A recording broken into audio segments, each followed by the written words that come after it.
Hello and welcome back to another preseason podcast. Go through the positions with the NRL Supercoach Hub. Today we've finally reached the end. We're at fullbacks, and tonight I'm joined by Mr. Charity and Matt. How you going, Mr. Charity? I am doing well. I am very, very excited for this season to start. Can we just be there already? Round zero, let's go. Oh, we've been It's coming. We're starting to get a couple of little reserve grade trials. We've got Wynnum Manly and Sea Eagles playing in New South Wales Cup, and all that sort of good stuff is still starting. Yeah, Matt, have you been looking at any of that stuff today? Yeah, I saw Brooksy put on a show there, so very excited to talk about him when it gets to that. But yeah, very excited to get the season started. Yeah, Burbo hat trick. We're all going to have him, and then he'll be gone in 2 weeks, but it'll be good fun. All right, so we're going to be talking about fullback this week. But is there anything else we wanted to discuss before we started? I mean, any news besides the trials we saw? We did see Brooks and we did see Burbo have a good first hit out. I think Tristan Saylor had a pretty good game, possibly put himself in the running for a 14 spot with the Broncos. But it's super early days. We can't put too much weight on trials, especially ones this early. I just want to say that I've had Brooks in my team since the start, so masterstroke from Mr. Charity is incoming. Good stuff. All right. So we're going to go from the top in terms of price, and they're probably going to be the ones we're going to talk about the most. So before we jump right into that, I want to discuss money and how much we want to spend in this position and how important the fullback position is to NRL Supercoach. Matt, are you looking to double gun up, and why should people be looking to look for points in this position compared to, say, running a bunch of cheapies? Yeah, I'm definitely going the double gun. Right now I've got Ponga and Drinkwater in the team, the two highest and most expensive players. I just think it gives you flexibility. Obviously, if you miss one of these guys and you have to bring them in through trade, you might have to rip your team apart early in the season. So at least starting with those two really expensive guys, you can downgrade to one of those below who might be hitting off a little bit more, and it gives you more flexibility there. So definitely going for the two guns. Some of those cheapies like a Campbell, getting them into other positions where you can, but all about the two guns here. Yeah, I definitely agree. I mean, these are the guys, as well as those two fantastic halfbacks that we love. These are the guys who are going to get you your 150 VC loopable captain scores. So although you might want to grab like a Grant, a Haas, I've seen plenty of teams with those in them. You really have to make sure that you're spending enough money to be in the running for those points at all.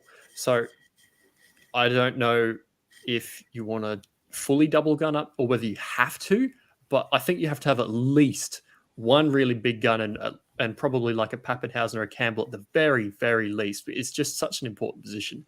Mr. Charity, who have you got in your starting fullbacks at the moment? I think I'm running dual cheapies for this position. No, definitely not. I've gone Ponga and Turbo, mainly just due to the fact that they've just got the highest upside in a position where, for the past 3 years, we've seen it pretty much dominated by fullbacks or halfbacks for the most part. You just want to get as much upside in these positions as possible. And similar to what Matt's done, you've gone for the highest, almost highest expensive players, so that if anything does happen preseason, you don't have to massacre your team to then trade in the next best player for you. You can just easily downgrade. So that's sort of my approach with this. Yeah, definitely. It's also important to note that obviously, since we don't get price changes for a couple of weeks, what's the point of running to start with those cheapies and not lock in those points at least for a little bit until we figure out if one's going to flop and if somebody emerges that's borderline must have. Like, I don't think you can trash somebody after 2 weeks, but you have to be in the position where you're scoring points, and it basically need to turn into a very difficult situation in order for you to go down to those bottom dollar guys. So I think you do have to start up the top. Speaking of up the top, somebody who all three of us have in our starting fullback position at the very tip top, fantastic year last year. Ponga capped it off with coming home like a freight train and winning the Dally M, we have Ponga. Mr. Charity, what was your favorite part about Ponga last season and watching him go big? Did you own him or were you sitting on the sidelines? Absolutely nothing, because I had him on the sidelines for last year. Oh. It hurt. It hurt. I lost so many leagues. I lost so many head-to-heads. I'm learning from last year's mistakes and just getting Ponga in. I don't even care if he comes out and gets a 1 in the first game. At least I had him, and he couldn't do any more damage to me. I'm too scarred by it. Yeah, it just shows you what can happen if you don't jump on those guys who are high ownership or a lot of people are looking to bring in. I mean, he's at 33% ownership, and your other guys who are up there with them really are jewels in other positions, really. You've got Iro Weeks and Chevy Stewart, who should not be in your fullbacks. And then straight after that, you've got like Jaden Campbell and Ryan Pappenhausen. So Ponga is easily the favorite just to plug in as your top dollar guy. And why not? He's one of the few that has goal kicking. He hit 180, I think it was, against the Dogs. And he averaged 105 from the time that he started, switched back to fullback last year. And he's priced at 87. I don't expect him to score 105, but I mean, it doesn't mean he can't score above 87. So Matt, what is your breakdown of Ponga, I guess, and the reason why you've stuck him in your starting team? I think you've said it best. He obviously averaged over 100 when he did come and play fullback. I've seen it mentioned a couple of times. He trained all last season in the front line at 5'8". Probably had to put a little bit more weight on than what he would have at fullback. So a full season at preseason at fullback. And then you look at that early run. These first 5 games, you've got Raiders, Cowboys, Storm, Warriors, Dragons. There's 3 games in there that can be a 120, 150 type of game. So if you don't have him at the start there, you're already behind the 8 ball a couple of weeks into the season. So I think he's probably, like you said, between those 2 gun halfbacks, Cleary and Hines, he's probably third on the list for you can't not start the season with him. Yeah, it's just such a factor of how dominant the Knights were purely because Ponga was absolutely firing and opening up the rest of the team for him. And when they were winning, he's got an advantage over a lot of those other fullbacks in that position, up in that tip-top bracket from last year, in that he goal kicks. So he's getting basically a free 15, 20 points a game just from his team doing well. So I think that his flaw and his potential to go wrong is a lot less than really pretty much any of the other options. So I'm very, very happy to take Ponga to start the year. Definitely. Yeah. I had a look just earlier before I got on here at the average ladder position, finishing ladder position of the guys who he played when he started from his fullback to the end of the year. And surprisingly, that was pretty much bang on average. Now we've got 17 teams and the average ladder position was 8.9. Do you want to know what his pre-buy average ladder position from last year is now? 10.1. That's a lot of soft teams in there. That's a lot of really good matchups where, as you said, he can go 120, 130, or occasionally 180. He didn't even have the Dragons in that run last year, and he's got them in straight up in round 5. So, I mean, there's just so much potential for him to do very, very well and start strong. Yeah, it wouldn't surprise me. He's at 892k now. Round 6, if he's over $1 million, I think it's pretty close to missing the boat territory. So you can't really afford to not be there, especially at 33% owned. If you're a third of the coaches don't have him, you're starting behind the 8 ball.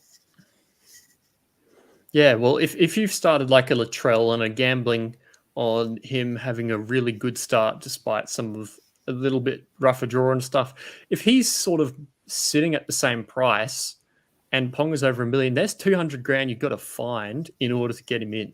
It's very, very rough just because he's up the top and has potential to get away from you. So, as you said, why not just lock it in and don't have to worry about it?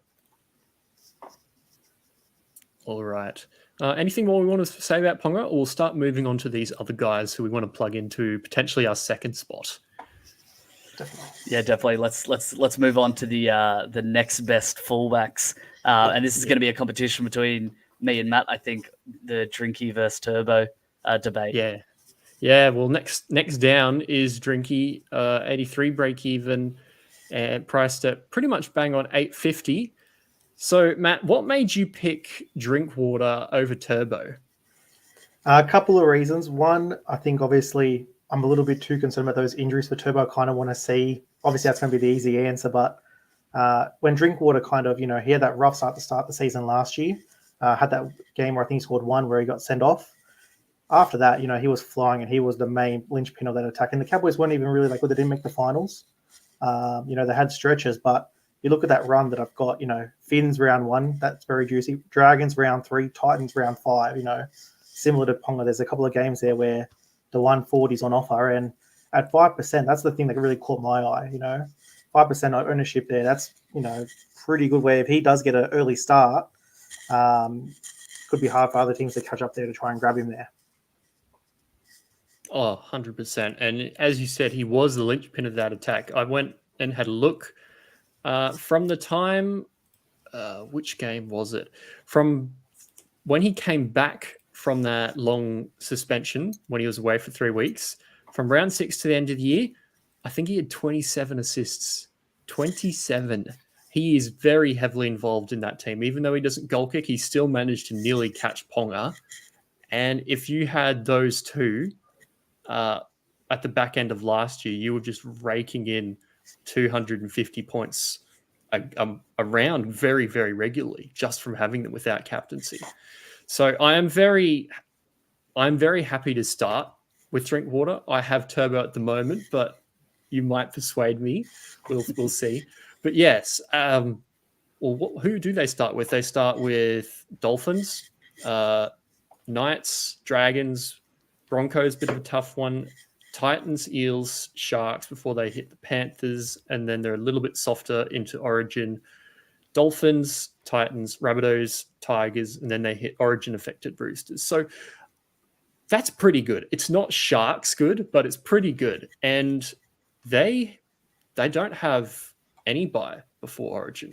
Ponga's got one in round 12, which makes it a little bit awkward if he does get selected in that Origin team. We're still going to be dealing with that anyway. A lot of us will have him. But Drinky doesn't have anything. It's going to be very, very juicy to own him for 13 straight rounds. Mr. Charity, is there any world where you would consider a Drinkwater over a Turbo?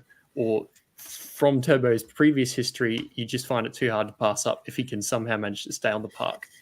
Well, no, I think Drinky, we've seen every year he's sort of continued to go to a new level.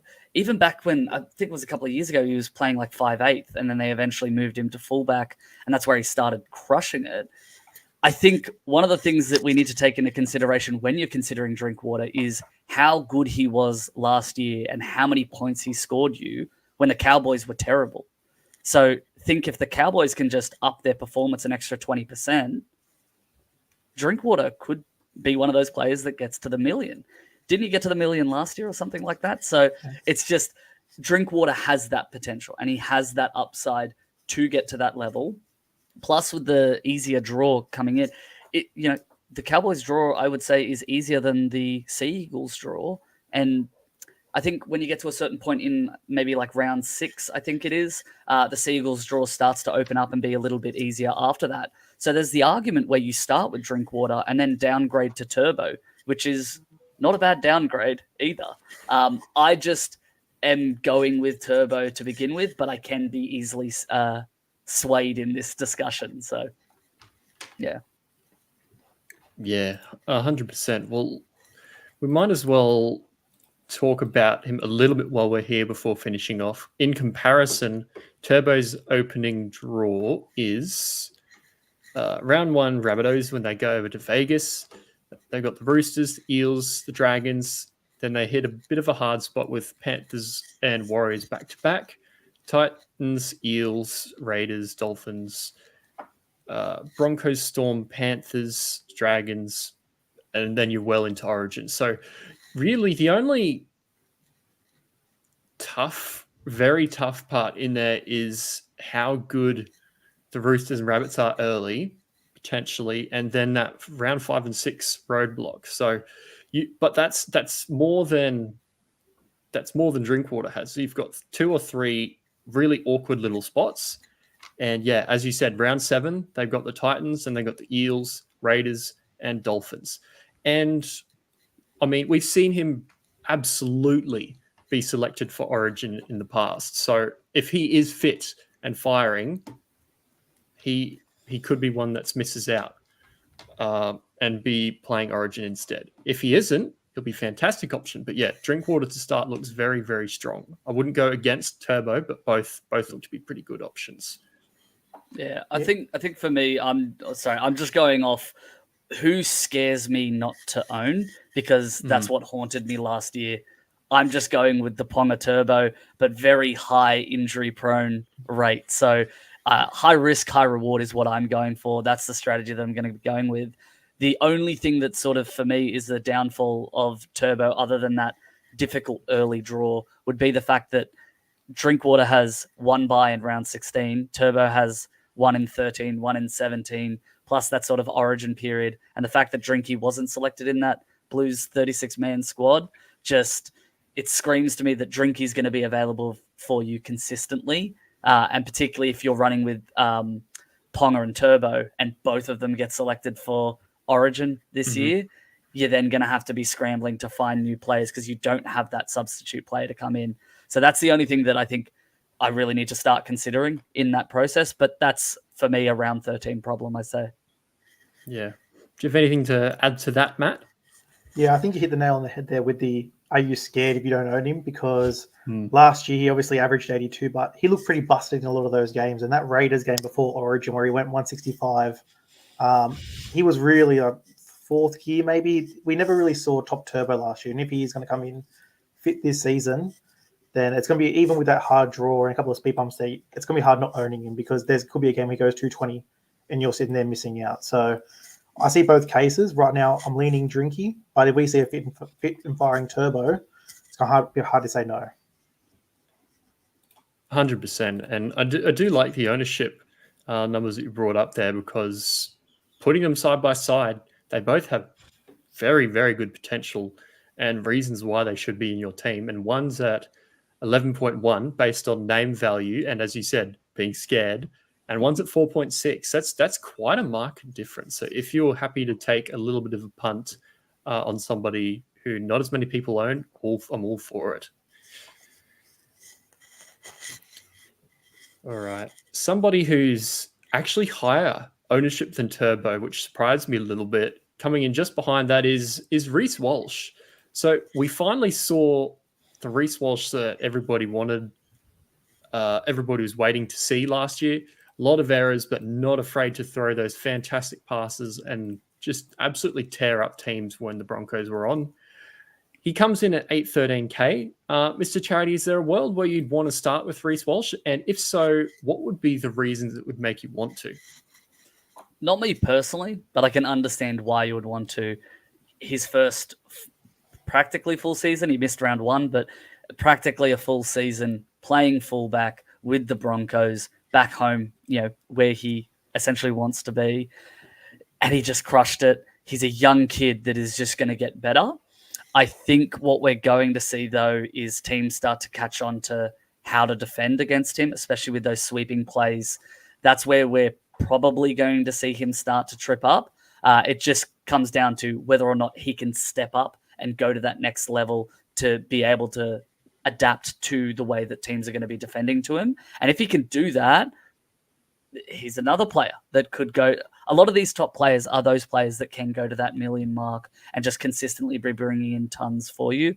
It just, for me, the early start, it's so tough for the Broncos. I can't see a world where you're bringing him in round 1.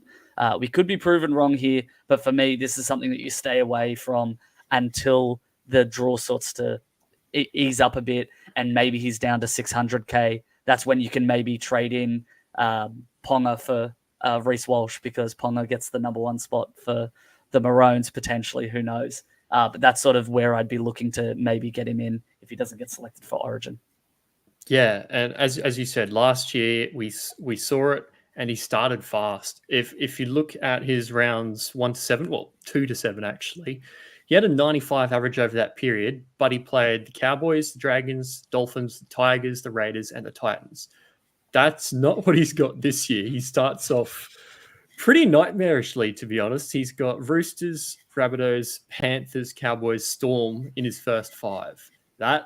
Tough. That really puts me off. Like if we're looking for high upside, big points in good wins, the Broncos are going to be good again this year. But man, that's a really rough run to come up with compared to last year. So for me, I think I do agree with you. I think I might wait, see if he drops to a level that I'm interested in picking him up, and I'll go from there. Matt, what are your thoughts on Reece Walsh? Yeah, I've had about 1,000 versions of my team since the team picker opened, and he's not been in one of the teams yet. He's just one of those vibe guys for me where, like you said, that opening 5 games just really, like I'm seeing the 11% ownership. I actually can't believe it's that high. I think there's a lot of people think he's going to go to Vegas and score a hat trick and light up Vegas and then come back and, they lost the grand final last year in heartbreaking fashion. How do they bounce back? To me, there's a lot of questions, not enough answers. So to me, if you start with him and you back him in, go for it. But for me, I can't do it. I'm going to be sitting on the sidelines right around the Origin time. If he gets picked, I'll wait for after Origin. If he doesn't get picked in Origin, like you said, a great downgrade into someone, hopefully at this stage. But for me, not even thinking about Reece at this stage. Yeah, it's a good shout. Somebody who does have a much better draw. We've got a couple of these guys who've got really interesting draws to start. And one that also had a mid-season surge was Clint Gutherson. Not quite as high price as Reece Walsh, but just over 800k. Is he someone at all coming into your calculations, or pretty much just Gutho's good, but he's not elite level except for a few games? Is there any reason that would make you interested in Gutherson at all with that early Eels start, Matt? Nah, not for me. I think you said it. Like, it's a great draw when you look at it. Besides that Panthers game in round 2, Dogs, Manly, Tigers, Raiders actually shapes up as one of the better opening round draws. But for me, when Moses and Brown is both playing in the team, they're the dominant playmakers. Gutho does take a back seat. He's not going to be goal kicking because obviously Moses is there. That's where a lot of those mid-season points came from. To me, probably just a stay away. He's going to be one of those guys that at some stage in the season will drop a certain value and you'll pick him up for a little run. But I can't, 2% ownership, that seems right to me. That seems like a couple of guys going, that draws enticing, let's pot it up. But yeah, not for me at 807. Yeah. Mr. Charity, I think he's probably hit it on the head there. Well, we had Dylan Brown missing for, 7 weeks? And then Mitch Moses got picked for Origin. Yeah, it had to be the Gutho show. Is there much cause to believe that there could be anything different, or it's just similar to Walsh, wait until later and pick him up cheap? I think he's a better choice than Walsh early on, but he's not in my calculations. As much as being a diehard Eels supporter and having Mr. Consistent in our team is so good, he won't be in my team. But I think I saw a stat the other day that said something that about Gutho scored 6 tons last year or something like that. So, you've got someone who isn't really renowned for having that high upside. He's more just the consistent player, kind of similar to an Edwards, where they're in your team and they're constantly scoring at least above 60. They may have days where they just get 60. They may have other days where they hit that 100 mark. With the good early draw, I can see why people would be potting him up. And I think it's not a bad choice. The problem you're going to have is, like you guys mentioned, with Dylan Brown out, that's when Gutho sort of steps up. He pops up where he needs to. The difference where we might actually start to see Gutho become more relevant, I reckon, is if we see Micah Sivo start to step up a little bit more and start to become that winger that we used to know of, how he can break tackles, score tries. Gutho used to love the cutout ball to Micah Sivo for him to score a try. So if we can start to get a couple more of those this season, definitely not speaking from a bias point of view, we'll definitely see Gutho start to pick up a couple more try assists. So I can see him being a relevant player. If he was 600k, I would heavily be considering bringing him in. But at 800k, I just can't pass up some of the other players that are around that price mark. Yeah, I agree. I've had a look, and it was around 15, 16, and 17 with 3 of those tons when Brown and Moses were away. So he can score them, but as you said, probably wait until he's going to get more involvement. All right, we've arrived at our last one in this top tier bracket, and that is our resident Latrell Mitchell. So he had a bit of a funny season last year. He missed a good chunk of it, but he still managed to average in the high 70s.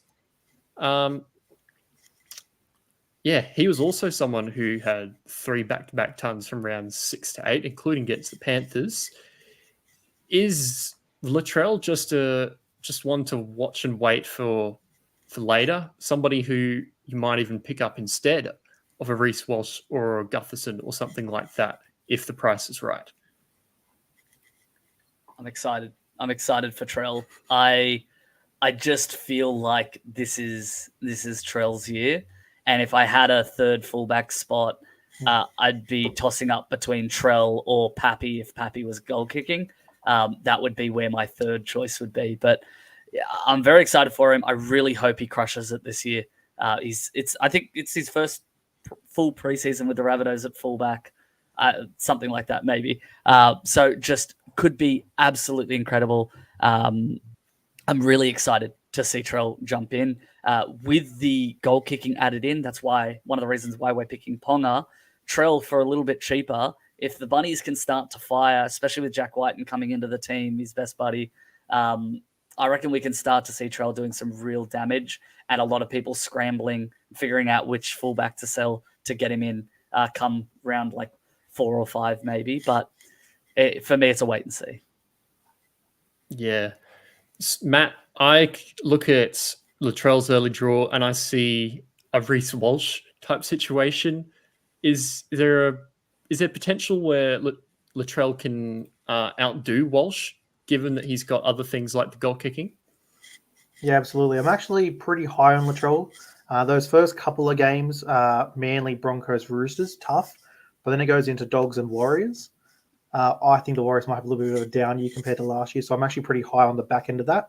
So I'm kind of thinking for myself, if I start with Drinkwater at 851 and, he goes okay and Latrell really starts to fire, that's a pretty easy downgrade. Similar ownership, about 10% to the other guys like a Turbo, a Reece. So I'm really high on him. Everything you're seeing out of the Rabbits social media is, the team's up and about. I'm keen. And like you said, if he is fit and healthy, there's not many players that can rival a Turbo in terms of ceiling. Latrell's one of the guys, after 60 minutes, he could be on 30. He could finish the game on 130. So I think for me, that's one I'm definitely keep an eye on as we get closer to the season. Yeah, definitely.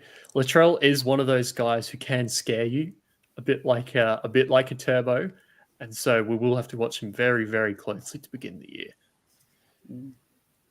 Yeah, and anyone, yeah.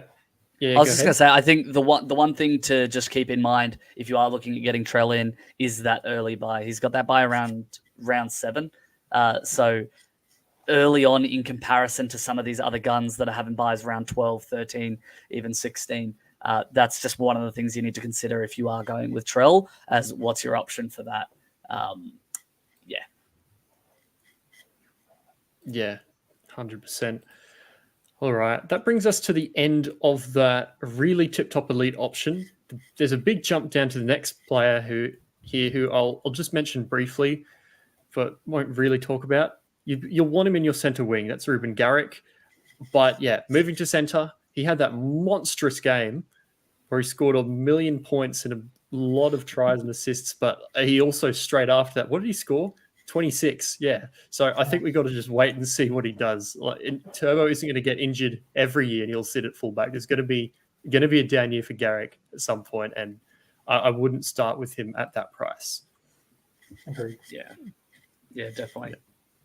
Yeah. And considering how Kohler crushed it, if Turbo does get injured, do you just move him back there? I think they've got security in Garrick, but yeah, it's a CTW pick if he even does get fullback. At center, I see him dropping a lot of value in the first couple of weeks, if not first 10 weeks, is going to lose a lot of value and then eventually get to the point where then it's relevant to bring in a Garrick. Yep. Okay, one guy who we have to talk about before we go into the little bit cheaper options. We had somebody who is an absolute stalwart of the fullback position, somebody who's been up the tip top year on year and year in, year out, and finally last year he dropped. Teddy averaged 69 last year after averaging 79 the year before, 86 in the 2021 year, and 95 in 2020. So if you look at that, he's kind of dropped about 10 points a year since then, which is interesting. So are we seeing the end of Teddy as a super coach option, Matt, do you reckon? I don't want to say yes, but like you said, the stats are trending a certain way. To me, it's crazy. He's at 700K. That's pretty reasonable for a star fullback, and he's at 3% ownership. I think everyone kind of is feeling that vibe of, is this the moment? He's a classic, just let those first 5 weeks play. So a pretty tough draw to start the season. If he looks like prime Teddy again, let's jump on board and downgrade one of these guns. But yeah, he's a big wait and see for me, because the way last season was weird. He had little moments where it looked like he was going to bounce back. There was 2 back-to-back hundreds, I believe. But just never really could string a game together. I think that was the Roosters as a team. So they come out fit and firing. Let's have a conversation. But right now, yeah, the stats don't lie. Yeah, well, the Roosters just staggered into the finals after a bit of a late streak, and this year, far out, on paper they look like a pretty strong team.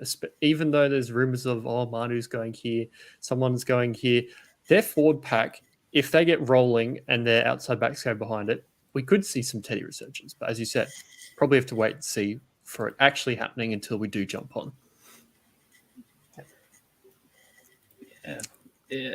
For me, I think I would just, I know this is harsh, but I would love to see them take the captaincy off Teddy and just get him focused on playing football again. I think when Teddy was playing a very simplified game of just run the ball and identify opportunities, follow up and chase where the player's going for any offloads, that's when we start to see the Teddy that just absolutely crushes it. We've seen him perform really well like that in Origin, when he sort of takes a bit more of a step back and lets the playmakers take control of the game. I feel like because Roosters have been starting slow, and particularly last year started really slow, he took it on himself to do more and try and create more things rather than focusing on what his actual game was. So, and maybe we don't have to take the captaincy off him yet, but I definitely think just simplifying it, stop him thinking about everything else, then we might be able to see the Teddy of old. But for Supercoach relevancy, I can't see it this year, particularly that the opening 10 games he versus like a top 6 from last year, a top 6 side. What is that? 2, 4, 6 times in the first 10 games, and only has 2 like decently easy games in the Bulldogs and the Dragons. So yeah, for me, I'm steering clear of it. Yeah. Anything else to add, Matt, before we move on to some of these a little bit cheaper options? Look, one more point on Teddy. I think ever since Sam Walker's kind of come into this team, he's a very different half to what Teddy is usually dominated with, like your Kyle Flanagan types who just get the ball to Teddy and let Teddy do it. Sam Walker, obviously, with the Harbour Bridge balls, little kick to self. So I think he's a very interesting watch. If the attack flows through from those first couple of weeks, great. The other option, if he doesn't and he stays around this 700, 650K and doesn't get picked for Origin, if Madge just wants to do a clean out, could be a very interesting mid-season buy, but obviously a lot of time to get there before we get there. Yeah, that'd be interesting, hey? Bit of a changing of the guard. All right. So we'll jump a couple of positions down now to somebody, one of the main stars of the show, Ryan Pappenhausen. We just want him to wrap him up in bubble wrap and not get injured again. Please, right? This is charity. What is so appealing about Pappenhausen as a player and as a Supercoach relevant option? Well, I mean, considering last year when he finally came back from injury, his price was something like 1.8 million or something to bring him in. He was priced so high that many teams were contemplating, do we bring him in even if he is at that price? We know that he can get to that level. We know how damaging he can be. And especially if he's taking on that goal kicking, ooh, Pappy. Pappy is a great choice. I have had him in my team consistently in and out throughout this whole preseason in the 2024 team picker. And who knows, by round one, I may actually downgrade Turbo to Pappy, depending on sort of what I see around how good is his leg, how good is he kicking, is he playing those trial games to see how he looks. I think Pappy is a great choice, but I am worried. But again, I've got Ponga and Turbo in my team, two of the most injury-renowned players, and third is Pappy. So it's going to be tough. But again, that's another really high risk. Well, not high risk, but it's a high reward position at a low cost. And I think the conversation that you need to have when considering bringing in Pappy is, all right, you're going to save 200 grand if you've got a Drinky or a Turbo in there. That 200 grand can go into another position that can actually have the right upside. You may have a Turbo that is scoring 120 and a Pappy that's scoring 120, but that extra 200k may actually enable you to upgrade one of your mid-range CTWs or your mid-range 2RFs that actually then puts you into that more elite Supercoach team. So that's just one of the things that I think we need to be considering moving forward, particularly if Pappy is goal kicking. Yeah, it's a big factor, that goal kicking as well. It's always really good when your high ceiling outside backs can add 10, 15, 20 points onto their base from that. Matt, I guess we've heard the upside. What stops you from bringing Pappy in round one, despite him averaging well over his break even of 63 when he's been fit the last little while? Yeah, you mentioned if he's fit and firing, he's 300k under value. So there's plenty of money to make. For me, I was very keen, and if he comes in the trials and brains it, a different conversation. But he's got that round 4 buy. It's a very awkward buy for your gun fullback. To me, it presents a great opportunity as a Drinky owner to watch those first 3 games, see how he pulls up into that buy, and then Broncos after it. I think that is when we can, like you said, if you want to now downgrade one of those guys, now use those funds to fund other positions. But yeah, that round 4 buy is the only thing that's really stopping me right now. The injuries, like we said, Ponga's got an injury risk, Turbo's got an injury risk. Latrell hasn't played more than 16 games in a season for a while. So there's plenty of injury concerns, but that round 4 buy is just probably a no-go for me right now. Yeah, it is definitely a factor in my calculations, especially when we've got other guys we want to get in our team from the Storm, like your Blaws, your Grants, and things like that. So it's really a matter of how many points you're losing if you do load up on a couple of those guys. One of the big points that really I would have considered him even with that potentially if I ignored a couple Storm options. But in the first 4 games that he plays over those 5 rounds, he plays the teams that were the top possible 4 teams that weren't named the Storm over those rounds. They've got the Panthers, who were first. They had the Warriors, who were 4th. They had the Knights, who were 5th. The Broncos, who were 2nd. And they were 3rd. For somebody who's returning from injury that you're not sure what you're quite going to expect with a bye, it's just too much for me. As you said, I'm really looking to about that round 6, round 7, picking him up potentially if he's still around that price, because there is a lot of value in him. Mm-hmm. I think we could potentially see Pappy go down to 500k by the time we get to round 6. Then he's got the Bulldogs, so you're like, oh, there's maybe some opportunity for attacking, and he's scored really well against the Bulldogs in the past. Then he goes into the Roosters and the Rabbitohs, so they may be 2 top 4 teams as well this year. So it's a tough opening round, and maybe even by round 10, he's still sitting at that 500k and maybe an option during that Origin period. So it is a wait and see. It's definitely not one that I'm starting with right now, but who knows? If trials he brains it, I'm definitely going to consider bringing him in.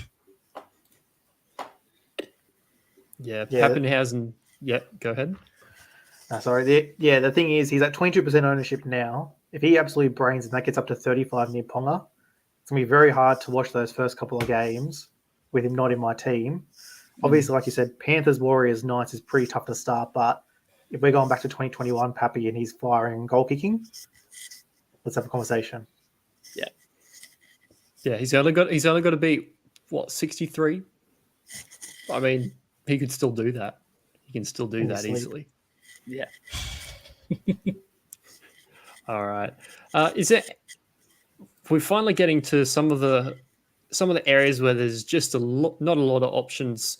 One that sort of vaguely interests me is Hammer, but he's center only. Like I don't want to put Hammer at fullback.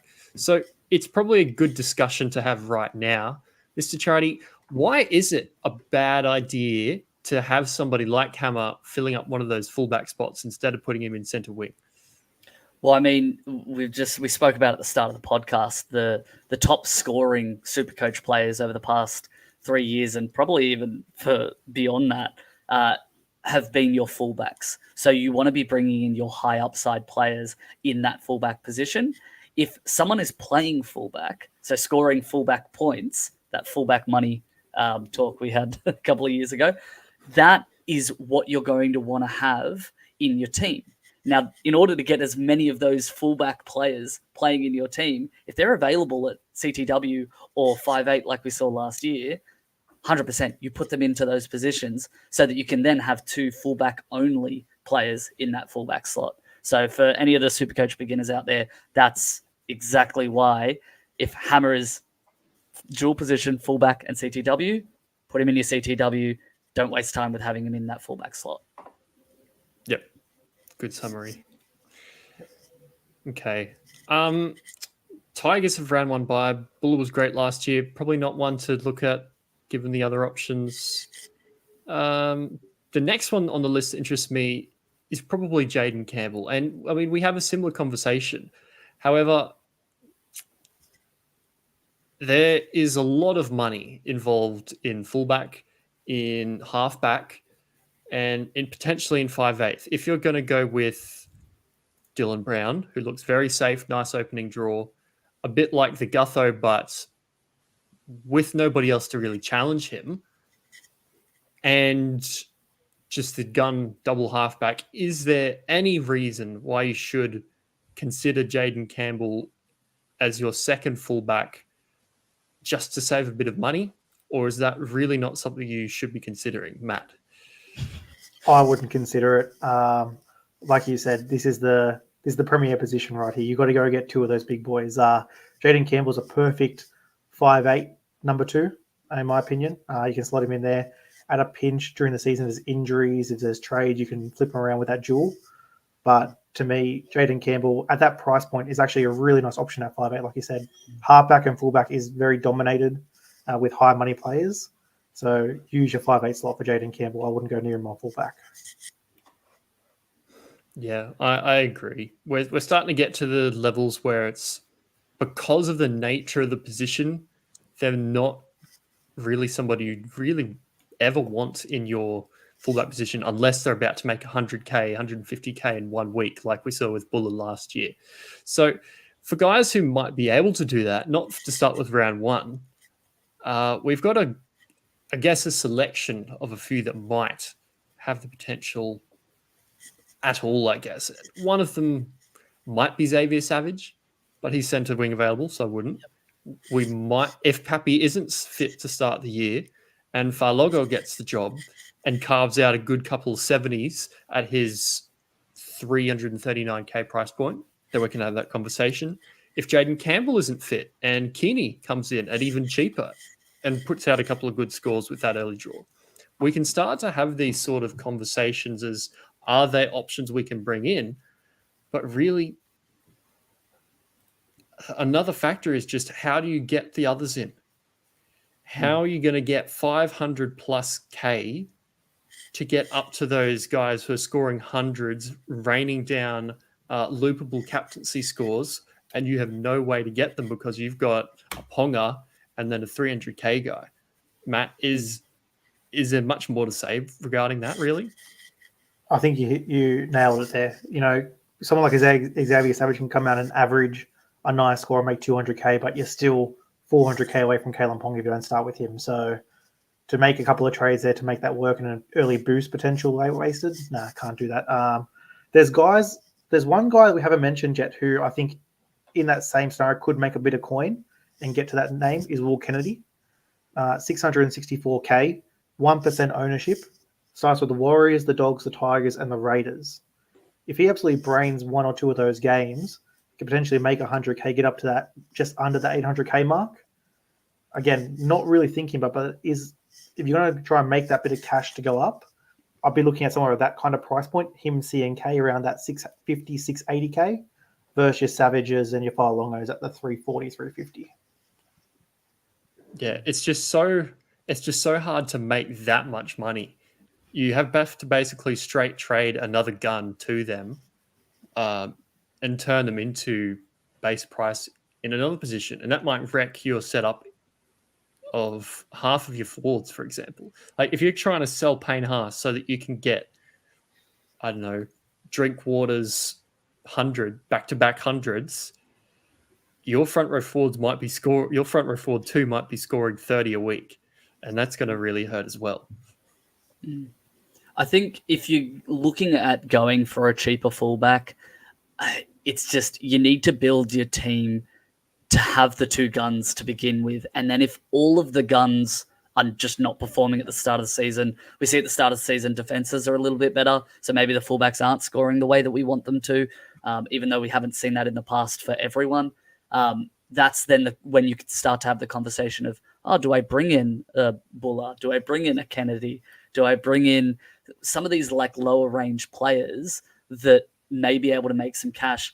And you've got till round 3 to bring them in. So that's probably the only time I would entertain that conversation of let's bring in one of these cheaper players or mid-range fullbacks, is if your plan is start with a gun and then downgrade to them later on. I can't see an argument where you start with them. Yeah. I just, as you said, Matt, Xavier Savage, for example, might have 200k value, but is 200k extra team value really worth it when you're missing 200, 300 points? Yeah, you don't want to be watching Xavier Savage score 70 in your team and Turbo scoring 130 and you're cheering about that 250k. You don't want to be doing that. So you want to do get those guns in. It's the fullback spot. Get the guns in. I think as well, like the conversations we're having around the fullbacks that can be making money, most of them are the dual position players. So you're going to be playing them in the center wing or in the 5'8". So your Jaden Campbell, he could potentially make some money, but you're going to play him at 5'8". Your Xavier Savage, you're going to play him in center wing. Hammer could go up in value. You're playing him at center wing. The players that are fullback only that can potentially make money, I mean, maybe Buller like absolutely crushes it. Now Benji's in control completely. We saw him get up to around $800,000 and he's valued around that 500k mark right now.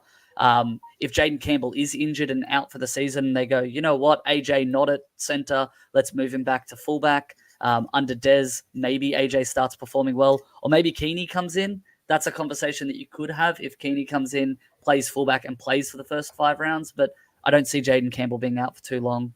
So there's really no one around that mark that is worthwhile bringing in for the cash gen and sacrificing one of these upper end guns. That would be my take on it. Yep.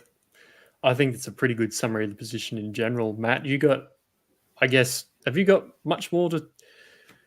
Is there anything we can sort of discuss in this position before we sort of start to wrap up? To me, just to close the note on the cheapy talk there, if all these guns had hard draws and there wasn't really anyone obvious that stuck out, that Kinney example of, let's say he plays that first 5 weeks, it becomes a conversation. But you've got guys like a Ponga with a very, very nice draw, Drinky with a nice draw, Trell if you squint at it enough, Gutho. So there's guys here that you can really, the draw is not hard. So you want to go and get those guys. If everyone's versus the Panthers every week, different conversation. We can now, go for one of those cheap guys. But there's too much good player value at the top of this league here, where you got Ponga, Drink, Turbo, Reese, and throw Pappy in there. That's 5 absolute guns that can go 100 plus in these first 5 weeks. So just try and get those guns in. I think I can maybe make one more argument just for the sake of having the argument. Is let's look at someone like a Dylan Edwards, right? If you're a super coach player that doesn't want to go for the high risk, high reward, your Guthos is a nice, bet of a let's go with someone who's consistent and consistently score me points. But Edwards is, I think, like 200k cheaper than a Gutho. I know a friend that had Edwards in their team for the entirety of last year. Traded them in at the start, had them in their first round team, and held them for the rest of the season. And Edwards very rarely let down that person's team. So they were Edwards is a fairly consistent player. So if you don't want to go with the risk of, I'm not sure if they're going to be injured, I just want to have kind of like a set and forget player, you could potentially bring in someone like an Edwards. But I think from what we've seen in previous years, going with a consistent player in one of these high upside positions is not really where you want to play the game. But if that's the way that you play the game and you want to go with those consistent players, I really don't mind Edwards as an option to bring into your team just to have that consistent player as playing consistently throughout the season and giving you pretty much 80s, almost maybe 60s every single game. Yeah, it is more about the upside than the consistency. But yeah, if for some reason at some point you need consistency, maybe, but I can't see that being too relevant outside of maybe origin period. Yeah, that's probably how I don't see it being relevant, but it's more so for the players that maybe do want to take more of a conservative approach. I know I'm a bit scared about taking the risk of a Ponga and a Ponga and a Turbo. So I want it to be a little bit more conservative, but this year I'm just going to let's just go with my gut and what it says. But for those that maybe want to be a bit more conservative, that's potentially an option to bring into your team, but not for me. Yeah. I think Anthony summed it up pretty well as well. Just put it in the comments. Why would you have a fullback who isn't a captaincy or a vice captaincy option? I mean, even down to Pappy on 85% return rate. Say he starts back the year back. That's still value. He can still hit hundreds with that because we know he can. And all of those other top guns above him that we discussed are potential captaincy options based on matchups. So that's pretty much the summary of the position. You got this and you got Cleary and Hines pretty much as your main VC options, unless there's a really, really juicy centre wing matchup for some reason. Yeah, four captaincy options is very nice to have in those 2 fullback, 2 halfbacks. And like you said, there might be if you have Defa Feeder on a big week, he has one. You might have Greg Marzu on a big week, he has one. But just having 4 set and forget captain options every week and playing by matchups, you're going to be guaranteed a good score out of one of those 4, you'd hope. Yep. All right. Is there anything else to say about the fullback position, or shall we conclude this? Well, half a dozen podcasts or so now talking. We've gone through all the positions. Is there much else to say, Mr. Charity? Have you got any last thoughts on fullbacks, or please buy Ponga and gun up, if not going Pappenhausen? Yeah, is anyone thinking about Tyrell Sloan as a fullback option? Is that no? It's not in the books. Okay, I just wanted to check. I wasn't sure if we should spend another 15 minutes talking about it. I think that's a real pod play for this season. I think we've summed up pretty much everyone that's in contention for people to be considering in their Supercoach teams. Anyone that wasn't mentioned, they're either dual position, so we shouldn't really be discussing it, or they're just not going to be Supercoach relevant, at least in the start, in comparison to everyone we've spoken about. Yeah, I reckon so. Anything to add, Matt, or shall I wrap up? I think the room, grab Ponga and then grab the second fullback that you have the best vibes on. I think as simple as that. Grab Ponga, grab your next fullback, done deal. Love that. Grab the vibes. Grab the one you want to see in your team. Yeah. All right. So this will conclude the positional podcasts. We're going to start doing a couple of other interesting things as we go throughout the rest of the preseason. We'll be looking a little bit at trials. We might have a couple of things like some pods or high end voids, team structure, bit of strategy, things like that as we get towards this round one. I'm keen for footy. We're starting to get little dribs and drabs of it, and I look forward to what's coming next. So thank you very much, Mr. Charity, for joining me, and Matt. Are there any socials you want to plug, Mr. Charity, first? Well, I just want to make sure that everyone's a part of the Supercoach Hub, where we're doing this podcast out of. Thursday nights, in that Discord, we do a little private team review session where you can essentially just throw your team in the chat, and me and Rugby League Realm will go through the team and just sort of talk about key considerations. But we also get you on the stage to explain some of your pod choices to figure out, is this actually something that none of us have considered and you're actually a hidden genius? So we want to find them all. Every week we're roasting my team for having Luke Brooks in it. So feel free to jump in and roast me as well, but make sure you do it. The link is actually above us here. This one here. You can scan that and jump into the Discord. So that's it for me. Yeah. How about you, Matt? Anything you want to plug before we go? Yeah, at the socials, at the SC Halfback, posting up daily. So yeah, just like you said, can't wait for the footy. Bring it on. Keen. Yeah, you can find me at the Supercoach Hub as well. And we'll have the link in the description in our link tree as well. This will be eventually uploaded to Spotify as well as having it on YouTube. And yeah, look forward to the next stage of the preseason, guys. Footy's coming soon, and we'll see you then. Awesome. Looking forward to it. Guys. Thanks, guys. See you next time.